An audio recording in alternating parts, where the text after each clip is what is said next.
All right, going to theater right now. Wish me luck. 2 hours later.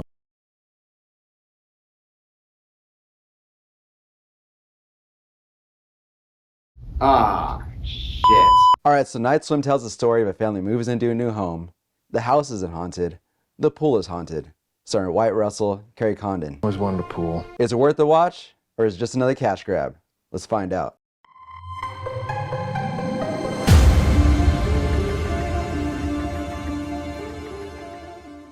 So months back, I had seen this short film on YouTube called Deep End, and it was also about a swimming pool. And so I thought this movie was an expansion on that. Coming to find out, it was another short film from 2014, 10 years back. And so I watched that one, and I wasn't super impressed, and I was kind of wondering what they saw in this short film. And what's interesting is James Wan saw this short film, and he wanted to expand it into a full-length movie. And I was like, all right, I like James Wan. I met him before, he's a nice dude. Let's see what he does. So going into this movie, I decided to go in blind. I did not watch any trailers. I did hear it was a terrible movie, and I also heard the premise was shitty. So this premise is actually nothing new. We had a haunted swimming pool in The House from the 80s. We had a haunted swimming pool in X-Files. And then my favorite iteration of this was actually Are You Afraid of the Dark episode from 95 called Tale of the Dead Man's Float. Probably the best episode of the series. So going into this movie, my expectations were beyond zero. But how did it fare? The good. So right away, it starts off with this scene that kind of recreates the short film, but expands upon it a little bit. There's a girl that goes outside in the middle of the night. She's trying to get this boat for her brother. Kind of like Georgie and It, kind of the same vibe. Without your boat. She gets a pool net, reaches inside the water, about to get the boat, and then all of a sudden, boom! She gets yanked into the water. So when the girl's swimming back up to the top, she's almost to the surface when all of a sudden, boom, there's someone staring back at her. It looks like her mom. Maybe it's like a doppelganger of her mom. This girl proceeds to get yanked back and forth, kind of like in Jaws. And then, of course, she gets sucked down into the darkness. Light turns on, opening the movie. Kind of cool, not bad. One thing that really benefited this movie was the sound. There's moments where there's just creaks, these slow creaks in the diving board. This kid is almost to the edge of it, and it really adds to the suspense, really adds to the scene, the tension. So one of the more interesting moments in this movie was when the son's swimming by himself, and these quarters keep dropping in front of him, and it's like leading him to the deep end. And then once he gets there, there's a little girl's voice, and it's actually the girl's voice from the beginning of the movie. So it's kind of like the pool took over her soul somehow, and it's saying her name and leading him to this drainage area in the pool to capture him, I guess, and try to maybe take over his body as well. And it was kind of cool. It was a suspenseful scene. So we've all seen the trailer now, and one of the prominent scenes is the Marco Polo scene. And during this moment where the boyfriend gets out of the pool, the girl keeps saying Marco. Marco. Now the creature's saying Polo. What made it kind of cool was when she opened her eyes and finally saw this thing, it pulled her down into the water. And at one point when she looks back, it was kind of like the Sunken Place in Get Out, or the Further in Insidious, because she looks back and she's like super far away from the entrance of the pool. It's like the entrance of the pool is like a football field away now. The only scene that got me in this movie was actually not like a jump scare scene. It was just like set up by this glass breaking, and there's a shard of glass sticking up. And I knew someone was going to slip on that or step on it. The daughter is running back inside at one point, and of course she slips and slams right on that glass. And the way the cut was, it was like, oh, that was pretty good actually, not bad. One of the funnier moments in this movie was when the mom was swimming by herself and their cat appears next to the pool. And she tries to get it to go in the pool with her to swim or something like that. But the cat runs away all scared for some reason, right? And so the mom looks at the cat and basically looks at the screen and tells us, pussy. And it was just kind of a funny moment where it's like a good way to get away with a pussy joke in a PG-13 movie. It was pretty funny. So I think the acting was done pretty well for the most part. Wyatt Russell, he has to deal with MS, and that's why he lost his baseball career, and now he's trying to heal, and this pool is helping him heal. It's kind of giving him powers. So it's kind of taking over him, kind of like Jack Torrance in The Shining. But I wouldn't say Jack Nicholson Shining. It's more like the TV version of that. Boink. So I thought the underwater cinematography was well done, and I looked it up, and you can actually find a behind the scenes video on YouTube where they're actually using underwater cameras on like a giant crane thing to follow the actors underneath. And I thought that was kind of cool. I'm like, all right, it's not green screen, it's not wire work. They're actually using a real swimming pool and it's all done practically. I appreciated that.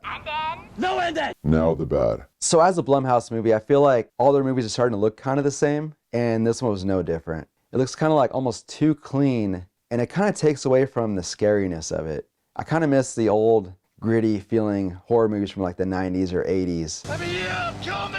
And this one just feels a little too clean for me. You're one ugly motherfucker. So one thing I'll say about this movie was that it was never really scary. There's suspenseful moments, but the payoff was usually like a little bit lackluster. I've been looking for you. And so I kind of wanted more in that department. I think the stakes were kind of low. It was like at least like 2 or 3 people almost drowned in this movie, and they revived him like pretty easily. And I think like they should have played more with someone drowning. As a kid, I grew up with a pool in my backyard until about 2nd grade. And I remember one time I wanted to test myself. And so I had this shark toy and I threw it in the deep end. And so I swam down to get it, and I was coming back up and I was getting to the surface. It felt like the surface was getting further and further away, and I was almost drowning. And I can hear like the Sonic music back in the day. We were almost gonna drown.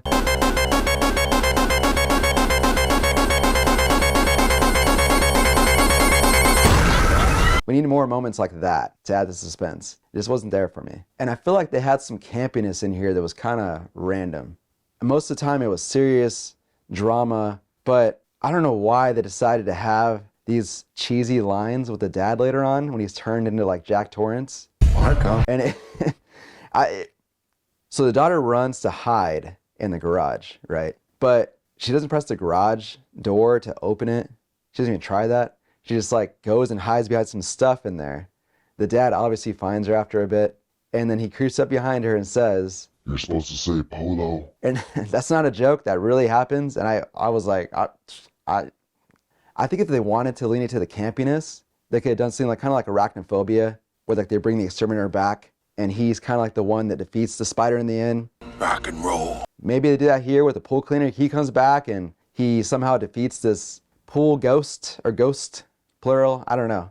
That could be another option if they want to go that route. And one of the best lines in this movie is actually when the dad tells the mom, randomly too, he says, "It's so cool in the deep." And it's not a joke. That really happens. That's a real line in this movie. I could not believe that that line went through the writing process to the director, producer, to screen, all that stuff, and made it to where we're at today. I have no fucking clue why that was chosen and left in there. Your guess is as good as fucking mine. No ending! My vision. So I think to improve this movie, there's only one option. You need to make the doppelgangers real, because these random creatures, they're just not getting it. No. Right? It's not that scary. Nobody really cares. And actually, I think they're a joke online. You're right. But those moments where the wife is swimming, she thinks she sees the husband on the side of the pool, the son is swimming, thinks he sees the dad, stuff like that, right? That should actually really happen. And I think it should happen more frequently, where the family is getting taken over by these clones, or it's like The Thing or Invasion of the Body Snatchers. And the family has a pool party, so I feel like more people like at the school or parents in the neighborhood could start turning into these doppelgangers. And so you're wondering like, who's real, who's a clone, We'll do you last. and let that paranoia really set in. Oh boy, yeah.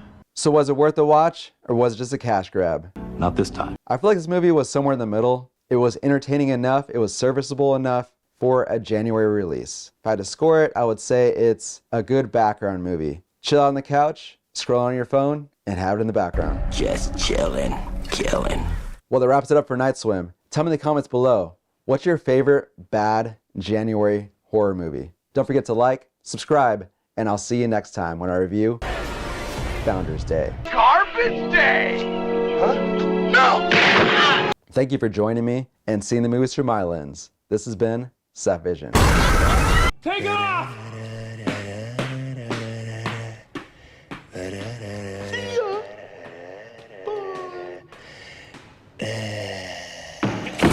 Always wanted a pool.